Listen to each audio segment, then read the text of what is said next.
শুধুমাত্র মেয়ের মারাই জানে মেয়ে হওয়া যে কত জ্বালা। মেয়ে বিয়ে দেওয়ার পরে কত যে নিয়ম কারণ আছে আর কত কিছু যে দিতে হয়, তারপরেও শ্বশুর বাড়ির মানুষের মন পাওয়া যায় না। এদিকে তো ছেলের মায়েদের ভাগ্য অনেক ভালো, অনায়াসে বলতে পারে আমি তো ছেলের মা। বিয়ে বাড়িতে কিছু না দিয়েও সিজনে সিজনে অনেক কিছু পেয়ে যায়, তারপরেও তাদের মুখটা থাকে বাড়ি। হাড়ি ভর্তি রান্না আর টাক ভর্তি ফার্নিচার নিয়ে গেলেও তাদের মুখে হাসি ফোটে না। আসসালামু আলাইকুম, সবাই কেমন আছো? আশা করি সবাই ভালো আছো। আলহামদুলিল্লাহ আমিও ভালো আছি। অনেকদিন পর ছোট্ট একটা ব্লগ ভিডিও নিয়ে চলে আসলাম তোমাদের মাঝে।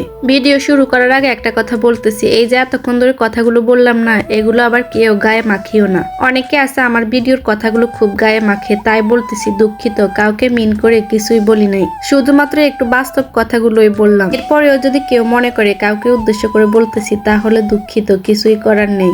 যাই হোক, এবার ভিডিওতে আসি। ভিডিওটা কিন্তু অনেকদিন আগের, যখন প্রচন্ড পরিমাণে শীত ছিল।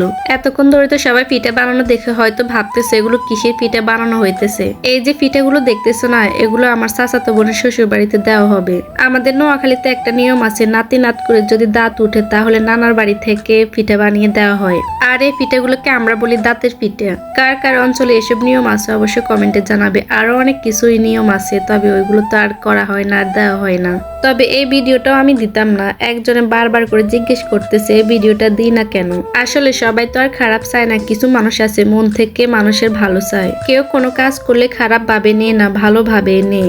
যাই হোক, এই পিঠাগুলো বানাতে কিন্তু অনেক কষ্ট। শীতের মধ্যে সবাই না ঘুমিয়ে সারা রাত ধরে এই পিঠাগুলো বানাইছে। সারা রাত ধরে বানানোর পরেও কিন্তু পিঠা বানানো শেষ হয় না, আবার সকাল থেকে শুরু করে দিছে পিঠা বানানোর কাজ। পিঠা বানাতে কি যে কষ্ট হয়েছে, আর বানাতে তো 2 দিন চলে গেছে, আর খাওয়ার সময় একদিনে শেষ হয়ে যায়। কিছু মানুষ তো আছে এই কষ্টগুলো চোখে পড়ে না, খাইতে গেলে শুধু খুদ ধরে। লবণ কম, চিনি কম, কাঁচা রয়ে গেছে, এই সমস্যা ওই সমস্যা, আরো কত সমস্যা যে বের করে। পিঠা বানানোর প্রথম থেকে কিন্তু আমি ছিলাম না, কারণ এই শীতের মধ্যে কে যায় ভিডিও করতে। পিঠা বানানোর শেষে যখন পিঠাগুলো রেডি করতেছে আমার চাচাতো বোনের শ্বশুর বাড়িতে দেওয়ার জন্য, আর সবাই আমাকে ডাকতেছে একটু ভিডিও করার জন্য, ওই সময় আমি একটু ভিডিও করে নিলাম। আমার চাচাতো বোনের শ্বশুর বাড়িতে পিঠা দেওয়ার পর ও শাশুড়িও আবার আমাদের জন্য কিছু পিঠা পাঠাইছে।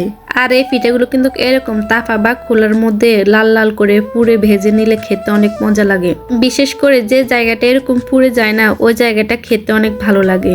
আমি তো আবার ছোটবেলা দেখছি এই পিঠাগুলো সাইড মধ্যে গরম করে নিতে। এভাবে গরম করে নেওয়ার পর এই পিঠাগুলো থেকে খুব সুন্দর একটা গ্রান বের হয়। তবে এখন আর কেউ সাইড মধ্যে গরম করে না, তাফা বা খোলার মধ্যে গরম করে নেই। কার কার অঞ্চলে এই পিঠা বানানো হয় আর এই পিঠার নামটা কি অবশ্যই কমেন্টে জানাবে। এই তো মোটামুটি আমার পিঠাগুলো ভাজা হয়ে গেছে, আর একটু ভেজে নিলে হয়ে যাবে।